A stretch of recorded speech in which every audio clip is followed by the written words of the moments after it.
Epic Games announced a crazy update where there's no longer any region lock for any tournaments except MCS, which means there are more chances to qualify and have a chance to make money every single week multiple times during the Solo Victory Cup.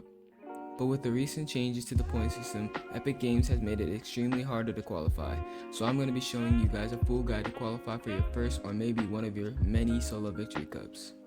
The first step to qualifying for a Solo Victory Cup is to know the optimal strategy and method of playing out your games. With the new changes to the point system, going for a high kill game is not the best way to qualify. Getting a top 10 gives more points than dropping 20 kills, and it's a lower risk of dying. I know of many players who have qualled with 1 or 2 elims, and it's because they are consistently getting to endgame and securing a bunch of placement points. So there's really not a point to fighting unless you know you have good mechanics and you can finish a fight easily, which most players aren't comfortable with doing. The second step to qualifying for a Solo Victory Cup is to have a good off spawn and early game plan, so you're not dying early and missing your chance to get placement points. Making sure your drop spot plays to your strengths is key to winning off spawn. For example, if you know that you're a good fighter, landing at a named location might be a good spot for you. But if you think you don't have the type of skill to at least survive off spawn 9 out of 10 times, then landing at a split drop that's not super contested is best.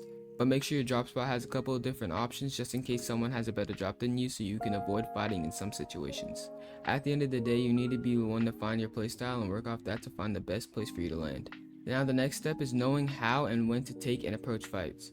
Earlier in the video I said that fighting isn't a great way to qualify for the Solo Victory Cup, but there will be some times that someone keys you or you have a free kill and you decide to approach a fight. Here are a few things to learn about to know when to approach a fight. One is having a health advantage at the start of a fight. Another reason why you should approach a fight is if you need loot. If you have everything you need to secure a win, then there would be no point in fighting taking the risk of dying. Unless you need loot or a refresh of mats in endgame, there wouldn't be a point in fighting.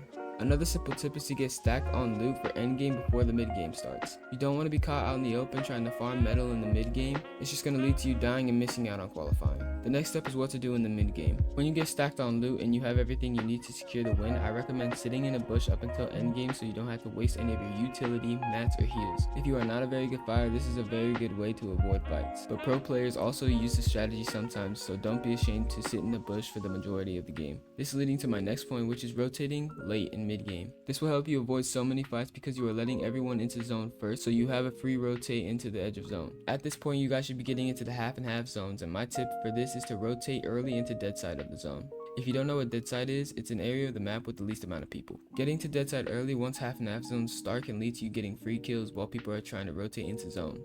One thing to know is in the first game of the Solo Victory Cup, it usually has the worst players in it, so it's important to use that to your advantage and take your time, play slow, and secure the dub in your first game.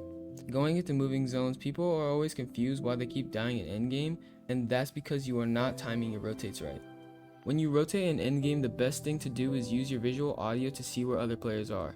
If you see someone really close to you, wait for them to rotate first, then go to decrease the chances of getting shot while rotating in moving zones. The last tip is to always try and go for high ground in endgames. If you secure high ground in the last few moving zones with a decent amount of mats, the game is pretty much won already, as long as you play height smart. Alright, that's going to be it for the video. I don't usually post Fortnite content like this, but it was a lot of fun. Don't forget to like and subscribe and check out my Twitch in the description, and I'll see y'all later. Alright, peace.